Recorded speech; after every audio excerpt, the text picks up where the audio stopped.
Fox Sports Southwest, Dallas Mavericks TV analyst, and that is Derek Harper, former Knick, former Mav. Of course. Loved when D. Harp was running the point here at Madison Square Garden. He joins us now. Hey, Derek, Mark Malusis and Maggie Gray, thanks for a couple minutes this morning.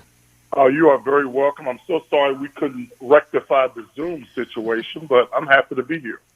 We're happy to have you, and no worries about that, but we're glad to speak with you. And I was just asking this question because we're obviously like on a 10 here in New York, Derek, because the Knicks are going to be back in the playoffs. I am too.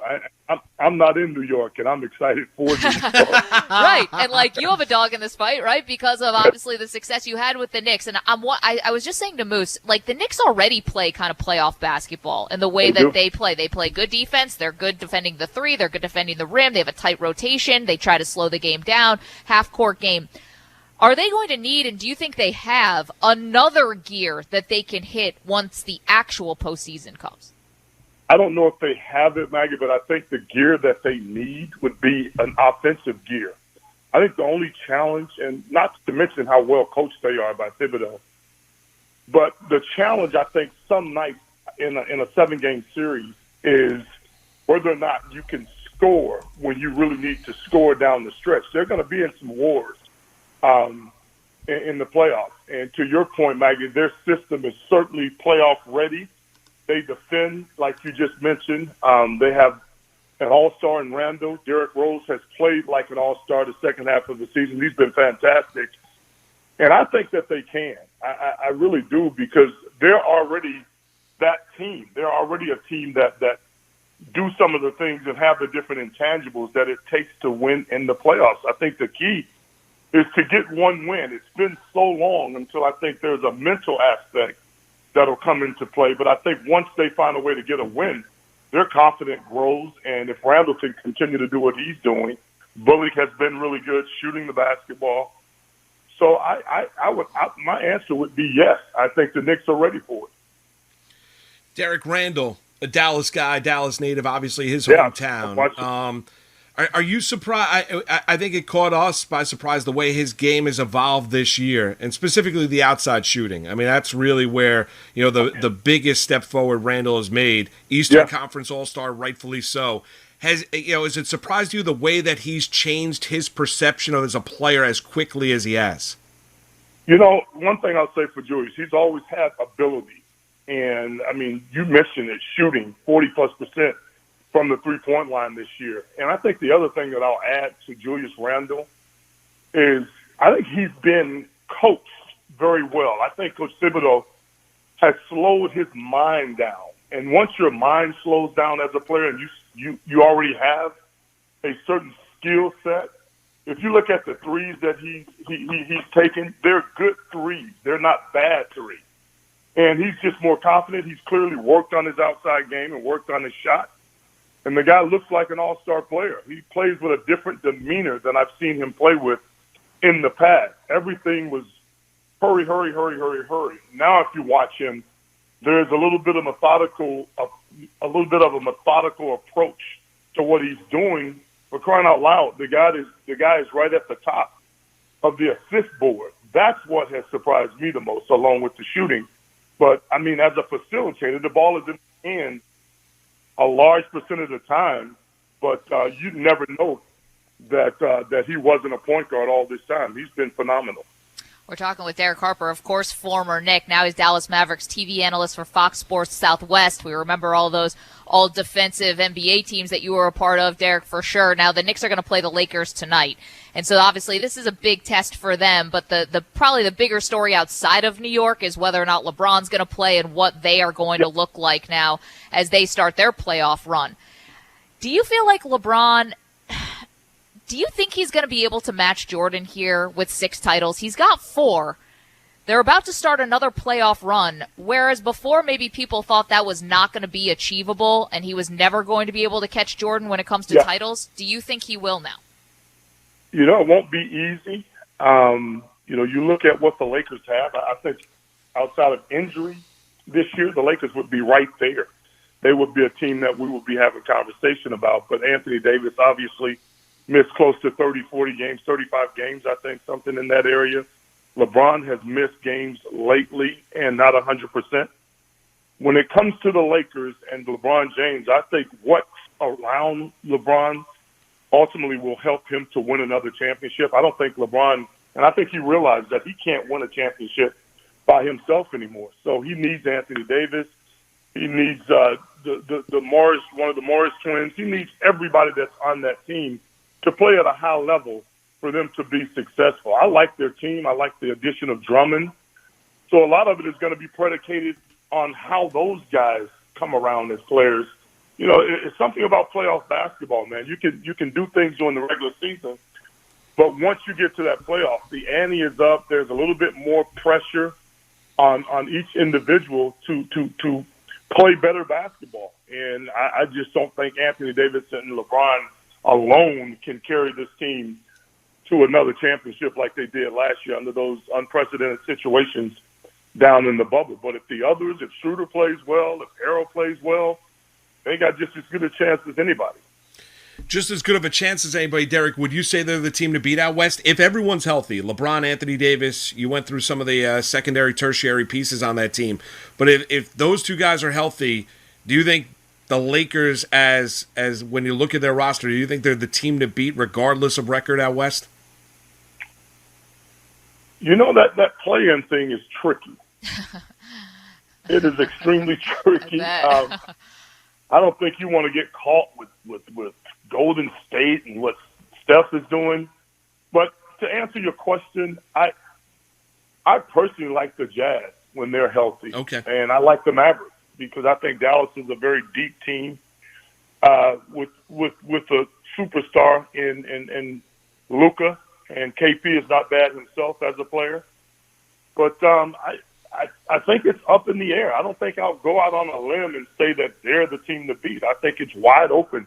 I think this year is one of those strange years where if you're not careful, you'll get knocked off in the first round. And that could easily happen. I personally think anybody could come out of the West. I really do. You know, Derek, with your team, the Mavs, the team that you do games for now, pre- and post-game on TV, what about Porzingis? Obviously, when that trade went down, everyone in Dallas celebrated. Here in New York, people were throwing stuff at the wall saying we just got ripped off. What about KP, his development when healthy? What have you noticed about Porzingis as a Maverick? You said the magic word. When KP is healthy, I love him as a basketball player. He's the epitome of what the NBA has become. It's a big man that stretches the floor, that shoots threes. I think you can use KP a little bit different from just being a three-point shooter. I think he has the ability to play with his back to the basket. I've seen this guy go on tears scoring the basketball, and he looks as good as anybody else. He looks as good as the top players in the league. The only question is, again, is his health. But I'm a big fan. I really like KP and what he brings, especially to this Maverick team, because, you know, as great as Luka is, I think sometimes he needs support from other offensive guys. And I think the Mavericks have a few guys that complement what Luka is as a player, KP certainly being one of those guys. Yeah, Derek Harper's our guest. What's gotten into Luka? He turned into Rasheed Wallace this year. He's getting teed up left and right. He's one technical away from having to serve a suspension. Is there like a reason why he's more frustrated? Is this sort of adjusting to superstardom? What's going on? It's a combination of a lot of things, Maggie. I think, one, we forget he's 22 years old, just turned 22. He's young. And I think that's the only question mark you can have about Luka is the maturity part. He's growing. I think the Mavericks as a team, they're growing into a maturity phase that equates to being successful. And I just think that Luka, number one, is I've never seen a more competitive kid than Luka Doncic. I mean, he's right up there with LeBron and, you know, Steph Curry, all of the greats that really want to go out and do well night in and night out. And it is frustrating when you think you're getting fouls sometimes. I'm not going to here to bash officiating or anything like that. But at the end of the day, you know, I think he feels like he's paid enough dues in his third year to get some calls that he doesn't get all the time. And that can be frustrating. But I think he grows from this point. I think he'll be the right kind of citizen on the floor. And if I could talk to him, I'd tell him that you want to treat the officials like you treat your girlfriend or your wife because you need those people. You know what I mean? I mean, you treat the officials with respect, and then they'll oblige. They'll come around for you. And I think Luka's averaging maybe 8-9 free throws a game. So that's a lot of free throws. You know what I mean? So he'll get there. But I love the guy as a player. I think Luka's going to win MVP once it's all said and done. A couple of times maybe, and I think we'll win a championship here under him being the star. Moose and Maggie with you here on this Tuesday. We're chatting with Derek Harper, Fox Sports Southwest, former Knick. He does TV analyst for Dallas Mavericks basketball. You know, Derek, I want to ask you about the Brooklyn Nets. Is it just as easy for them in the East if all three are healthy? Like, is it just that easy if Harden, Kyrie, and Durant are there, healthy, ready to go, game one of the playoffs? Are the Brooklyn Nets the team to be in the East? I would have to say yes to that question. However, there's something to be said about continuity and just being on the same page as a team. And then you couple that with they can't stop the three of us defensively some nights. They look really bad on the defensive side of the basketball court sometimes. And to me, say what you want. That defense is the blueprint to being successful. If you look at all of the teams that have won championships, the Warriors won championships. You know what they were? The number one defensive team, defensive rating in the NBA. So we're in with three guys like Harden, Kyrie, and Durant. Their offense can be their defense sometimes, but playing Milwaukee, playing Philadelphia, they have good enough talent on their teams that you're going to have to be consistent defensively. And I think you tie the three of those guys together healthy and they find a way to get stops, then they may be the champion. It might be everybody might just be playing for second. Yeah, Derek, I just wonder if they can win with only 2 out of the 3. You know? I don't think you don't think so. I really don't. That's my personal opinion. I think they need all three of those guys. I mean, KD is great. You know, Kyrie Irving, superstar. I mean, must-see TV. You want to watch him play because he's that good and that exciting. But I think James Harden is kind of the equalizer in that group. You know, 11 assists a game for Harden and just knows how to make timely plays. I think the three of those guys really complement each other. But, you know, you need all of your weapons, man, this time of the year. There's no way around it. You much rather have all three opposed to just 2 of them. Derek, if it's not Brooklyn in the East, is it Philly or is it Milwaukee? I like Philadelphia over Milwaukee. When the playoffs start, I just think that you have to have somewhere to go on the block. And B, to me, is an MVP candidate for that reason. He can score so many different ways. He's in better shape as a player. I think Doc is a fabulous coach and has really gotten a lot out of that team. That's a talented basketball team. They lack shooting. They've added Steph Curry. Tobias Harris can shoot the basketball. They're just built for the playoffs, I think, opposed to Milwaukee.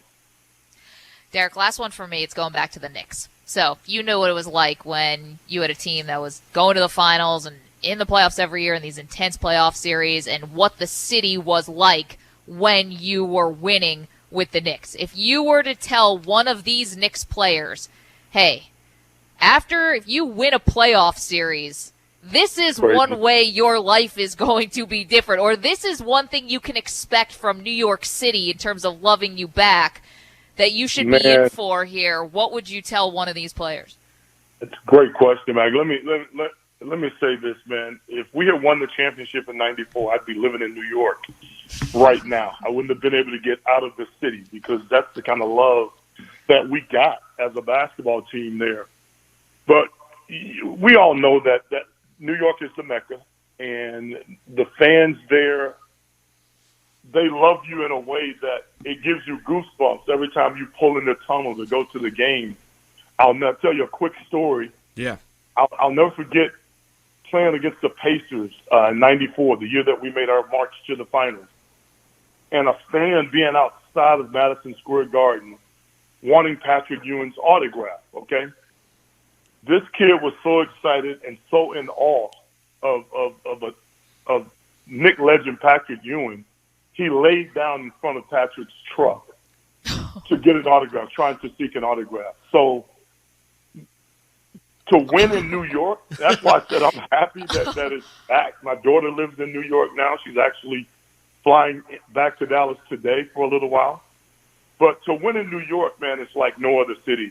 And I know there's Chicago, there's Los Angeles, and people will argue that they're equally the fans are equally as excited. Nothing like New York City, man. Absolutely nothing. I mean, there's a buzz when you play good basketball in New York that's second to none.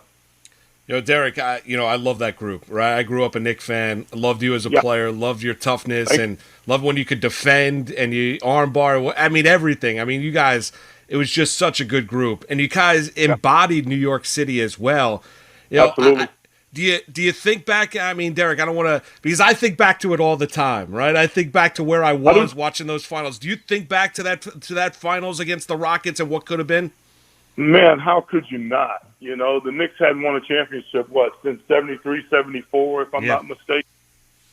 And to be at the brink, man, of being in position to win one, I think about it all the time. I really do, because I think that's what you play for, is to win a championship and to actually experience it, to go to 7 games against a Houston team that I have a lot of respect for, but I really, truly feel like we were better than that group. I think they were a little more tied together than we were, because, the one thing about playing for a championship, everybody wants an opportunity.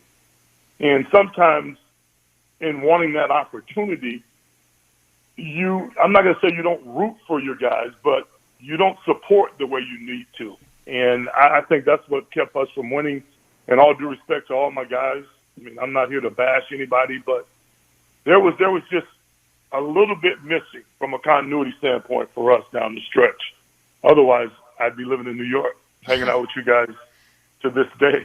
Well, it'd be the Musa, Maggie, and Derek show. Yeah. I think what the other thing, when I heard your comments, from about a year ago when you were talking about how Hakeem trusted his teammates more in that finals and you thought Patrick trusted you guys in that finals, and that was not a disrespect. You were saying that a superstar like Patrick Ewing, much is expected of him, so he felt like he had to take it on like that. I'm curious about today's NBA. Do you think that superstars are making the right basketball play more often than not in crunch time, or do you think they are taking it upon themselves? Yeah, go ahead. Hey, let me say right now, Patrick Ewing, that's one of my favorite people. I maybe I didn't word that the right way when I was on before, but Patrick did what Patrick had to do. But I think a lot of times, if you think about Michael Jordan finding Paxson and Steve Kerr, those are decisions down the stretch of a finals that are very important. I mean, they're extremely important. I'm not calling Patrick